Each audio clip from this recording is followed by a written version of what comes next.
Bon, on est rendu dans le vif du sujet. L'entraînement lui-même. L'entraînement, c'est là que l'apprentissage se fait. Comment ça marche? Ben, on lui donne des données, puis on lui dit t'es-tu correct ou t'es pas correct? Puis si t'es pas correct, on fait des petits ajustements pour qu'il s'approche de la correctitude. Okay? Donc, on veut qu'il s'améliore. Fait qu'on va faire des petits ajustements. Mathématiquement, on va venir changer les paramètres pour qu'ils soient plus proches de la réponse qu'on s'attend. Donc, on va faire des micro-ajustements. OK? Euh, En fait, c'est qu'on va lui en donner, on va y envoyer le paquet de données, puis pendant à chaque donnée, on fait des ajustements. À la fin, à la fin d'un premier passage, on appelle ça une époque. OK? Une fois qu'on a passé tout notre paquet de données d'apprentissage, d'entraînement, on appelle ça une époque. On va faire plusieurs époques. Puis à chaque époque, normalement, si tout va bien, on voit qu'il s'améliore. On espère. C'est comme les étudiants, on espère que ça s'améliore. L'algorithme qui est utilisé pour faire cet apprentissage-là ou ces ajustements-là à mesure, on appelle ça la rétropropagation ou la backpropagation en anglais. En français, c'est la rétro. Moi, j'aime beaucoup le rétropropagation. Je trouve que c'est beau. C'est une propagation qui revient par en arrière. Rétro. Comme rétroviseur. Euh, donc, c'est ça. Fait que tout ça, vous n'avez pas besoin de le coder. C'est dans Keras. C'est dans TensorFlow. OK?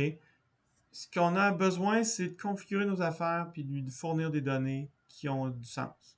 Le reste, c'est Google, c'est les outils Google qui vont le faire. Vous allez voir éventuellement, là, on va rentrer là-dedans. Pour l'instant, j'aime mieux faire un survol, ça va vous faire. Je sème une première graine, puis on va revenir sur toute cette terminologie-là au fur et à mesure. Puis à force de le revoir, c'est comme si je vous envoyais des données, puis là, je fais la première époque. Il y a beaucoup de. En passant, là, je niaise avec ça, mais il y a beaucoup de concepts d'apprentissage que vous allez pouvoir quasiment appliquer pour vous-même. Hein. C'est pas des farces. Euh, Généralement, on ajuste le critère d'arrêt au moment que le modèle ne s'améliore plus. Quand on voit, là, il s'améliore, puis à un moment donné, là, je vais rester dans ce que vous voyez. À un moment donné, il s'améliore plus. Si tu continues, là, c'est pas bon. Okay? Il y a un moment où il faut arrêter. Okay? Euh, Lorsque le modèle commence à donner de bonnes prédictions, parce que ça se peut qu'il s'améliore plus, mais il donne pas plus des bonnes prédictions. Là, dans ce temps-là, on dit qu'il n'a pas convergé. Okay? S'il donne des bonnes prédictions, on dit qu'il a convergé. C'est la même chose même dans des systèmes d'algorithmes génétiques. Les algorithmes génétiques, c'est des algorithmes qui servent à faire de l'apprentissage, qui vont servir justement en rétropropagation. Euh, ben, on dit qu'ils convergent s'ils se rendent sur un optimum qu'on veut, qu'on recherche. Okay? Pour voir si un algorithme a convergé, on peut analyser le graphique de sa performance au fil des époques. Donc, on regarde à chaque époque, puis on regarde le graphique de performance en général. On a deux mesures qui nous aident pour ça. La perte, qu'on appelle le loss en anglais, ou la précision, ou l'accuracy en anglais. Donc, là, je me rends compte qu'il vous manque les dessins. Ça, je vais vous les rajouter. Mais grosso modo, c'est que l'accuracy augmente, la perte diminue. Fait que les deux font ça comme ça. Ça part. Puis là, bien évidemment, tout dépendant du nombre de données, de l'algorithme à faire apprendre. Si l'algorithme est très profond, ça se peut que ça prenne plus de temps, plus d'époque, plus de données, plus de ci, plus de ça. OK. Donc, c'est tout le balancement là-dedans. Donc, les pertes nous indiquent de comment loin le modèle se trouve par rapport à donner la réponse parfaite.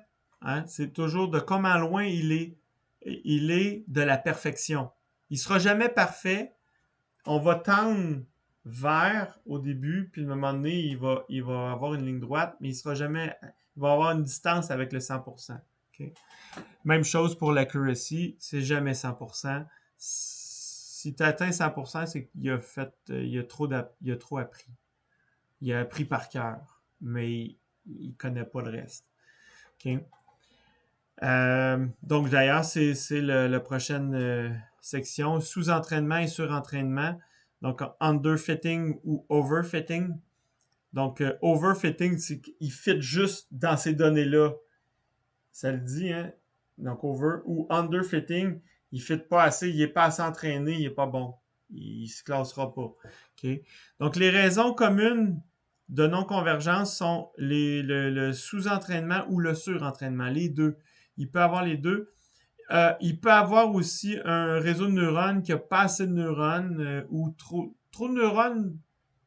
Non. Il va apprendre, mais il va être overkill. Il va prendre trop de temps. Il va être trop lent. Donc, un modèle sous-entraîné n'est pas encore en mesure de bien apprendre. Il n'est pas en mesure de répondre assez précisément. La raison principale, c'est que son architecture est trop petite. S'il n'est pas capable, tu penses que tu l'as fait entraîner assez, là, puis il apprend plus, mais il est toujours pas capable de donner une réponse, c'est qu'il faut que tu grossisses ton nombre de neurones. Soit la profondeur, soit la largeur. C'est un ou l'autre. Okay? Il peut aussi manquer de données d'apprentissage. Ça peut arriver. En fait, c'est une première chose à checker.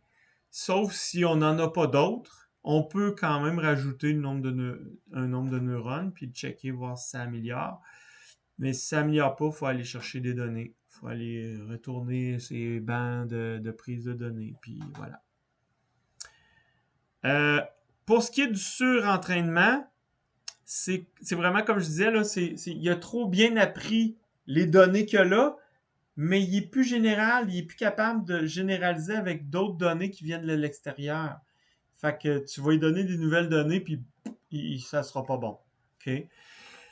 À cause de ça, à cause de l'overfitting ou du surentraînement, on va prendre les données qu'on a, toutes les données, mettons que ça c'est 100% de mes données, on va les séparer 60-20-20. On va prendre 60% des données pour l'entraînement principal, puis un autre 20% qu'on va utiliser pour la vérification, la validation. On va valider si l'apprentissage qu'il y a est bon. Si la courbe de perte les courbes de perte des 60 premiers pourcents puis du 20%, donc la courbe de perte et d'accuracy aussi, de précision, se chevauchent une par-dessus l'autre. C'est bon signe. C'est un premier bon signe. Ça veut dire que tu n'as pas fait trop d'overfitting. Par contre, ça peut vouloir dire aussi, pas nécessairement, mais ça peut vouloir dire que t'as pas fait d'overfitting, t'as pas de l'air d'avoir fait de l'overfitting, mais tu l'as fait entraîner jusqu'à temps que les courbes se superposent. Mais ça se peut que pour qu'ils se superposent, t'aies fait de l'overfitting. Fait que là, pour le tester, t'as un autre 20% qu'on appelle les données de test. Fait qu'une fois que tu as fini de faire fitter tes deux courbes, celle de l'entraînement et celle de la validation, quand les deux courbes fit ensemble, tu prends tes données de test et tu testes une dernière fois avec des nouvelles données, voir si ça va arriver à la même place. Si tu arrives autour de la même chose, ton réseau de neurones est bien entraîné. Si tu arrives quelque chose complètement à côté, là, tu l'as fait, il est overfitté sur tes 2 premières séries de données, mais il est pas généralisé. Okay? Il faut que ton réseau de neurones soit capable de prendre des nouvelles données. Bon, j'ai un message. Hop. OK. Là, j'ai des petites notes ici. Les notes, c'est important, hein, vous pourrez les lire. Je vais rajouter les formes d'ondes, c'est juste que je les ai pris en photo, mais je les ai pas encore insérées dans le texte. Je viens de me rendre compte de ça. Donc, la première, c'est la figure de convergence durant son entraînement. Donc, c'est la courbe de perte, de perte et de précision. Souvenez-vous qu'il n'est pas toujours possible d'atteindre une précision adéquate pour résoudre un problème par l'apprentissage machine. Hein, j'en ai parlé tantôt. Ça se peut que ça soit pas possible. Ça se peut que les données ne fitent pas. Il peut toujours manquer d'informations cruciales au bon entraînement du modèle. Donc, ça se peut que vos données n'aient pas les informations pour le faire apprendre correctement. Aussi, il ne sera pas possible d'entraîner un modèle qui atteindra 100% de précision. Ça, c'est sûr. On peut s'en approcher, mais on ne se rendra jamais à 100%. La plupart des cas d'utilisation de l'apprentissage machine sont très utiles, même si le modèle répond correctement seulement à 80% des cas. Donc, ça veut dire que même si on ne se rend pas à 100%, je donne un exemple, tous les systèmes de tri de la poste utilisent de la reconnaissance d'écriture qui est adaptée au peuple qui écrit si c'est au Brésil, les gens n'écrivent pas de la même façon qu'au Québec, les gens n'écrivent pas de la même façon au Québec qu'en Europe. Donc, la forme d'écriture va avoir besoin de plein de données pour apprendre. Qu'est-ce que je veux dire? Oui, c'est ça. Donc, on reprend le système d'apprentissage d'écriture pour les systèmes de poste et on les fait apprendre. Et ils ne sont pas efficaces à 100%, mais ils sont efficaces à 80%, 90, c'est peut-être plus 95% aujourd'hui. Et le 5% qui reste vont être déclassés, puis ça va être quelqu'un qui va les trier à la main. C'est quand même pas pire. 5% de plusieurs centaines de milliers de lettres, c'est quand même pas pire. Okay? Ça fait une centaine de milliers de lettres de moins quand même à trier à la main. Fait que c'est ça. Pas mal ça que je voulais dire. Cours de perte. Ah, ça ici, c'est justement un surentraînement d'un modèle. C'est une autre figure, je la montrerai, mais ça montre que justement, tu as les 2 courbes de perte, puis les 2 courbes puis les deux se chevauchent pas nécessairement. Donc, ça permet de déceler justement qu'on a surentraîné. Donc, une fois que c'est fait, une fois qu'on a fait l'entraînement, ça se peut qu'on l'entraîne plusieurs fois.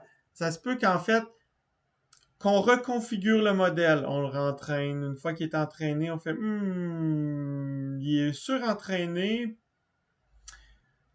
Donc, je vais aller chercher des données, des paramètres d'avant, où je vais le réentraîner, mais je vais l'arrêter avant.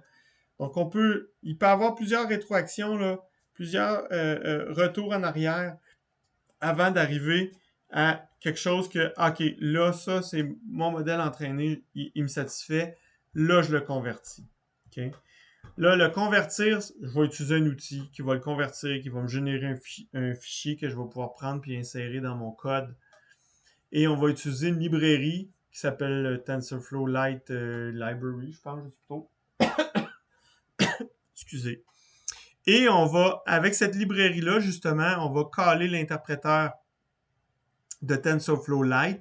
Faites attention, il y a 2 interpréteurs. Il y a l'interpréteur de TensorFlow, qui est l'interpréteur qui roule sur des machines, des PC.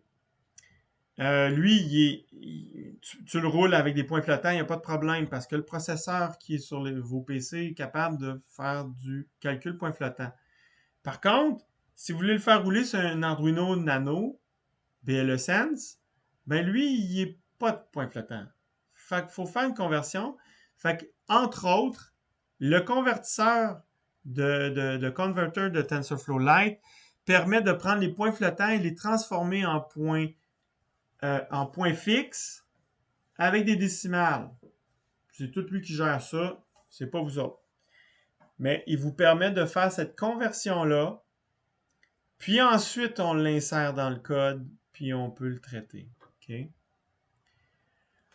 Voilà. Et ensuite, donc ça, c'est juste la conversion, c'est un outil. On pogne l'outil, on génère le code, puis on le prend, puis on le fait rouler. Une fois qu'on a le code, on le fait rouler justement. C'est l'exécution de l'inférence. Donc, on a le modèle qui est là et on y envoie des données. Le modèle est entraîné. Il y a ses paramètres d'entraînement qui sont dans le modèle. Et on va, à travers la librairie, envoyer nos données.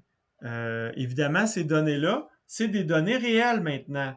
Donc, il faut être capable d'aller faire l'acquisition de ces données réelles-là. Fait qu'il va y avoir un petit bout de code qu'on va devoir ajouter pour prendre nos données réelles et les envoyer. Fait qu'imaginez si je veux faire mon capteur d'humidité, ben, il va falloir que je sois capable de prendre ma mesure de capacité, ma mesure de conductivité électrique, puis je vais aussi prendre ma mesure de quoi l'autre?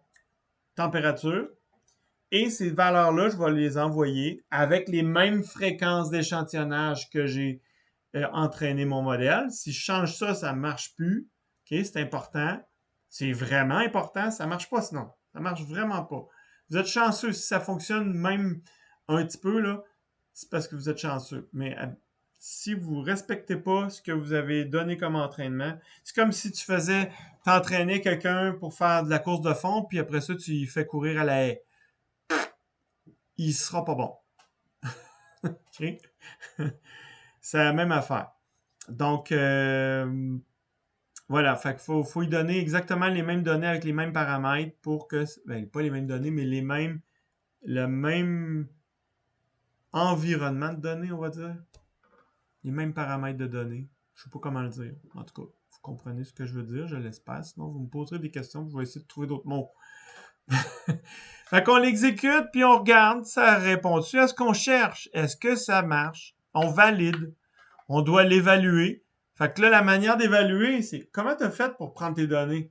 Ben, tu as pris tes données d'une façon, tu refais la même chose, mais là, avec ton truc qui devrait te donner une réponse. Fait que tu valides avec tes échantillons, si on veut. Ben, si je prends l'exemple de mon capteur d'humidité, ben, je vais me prendre des échantillons que je connais la valeur, je vais le mettre dedans. Je vais dire, ah, ben oui, il me donne la bonne réponse. J'en essaye un autre. Ah, ben oui, il me donne la même réponse à tant de pourcents vrai.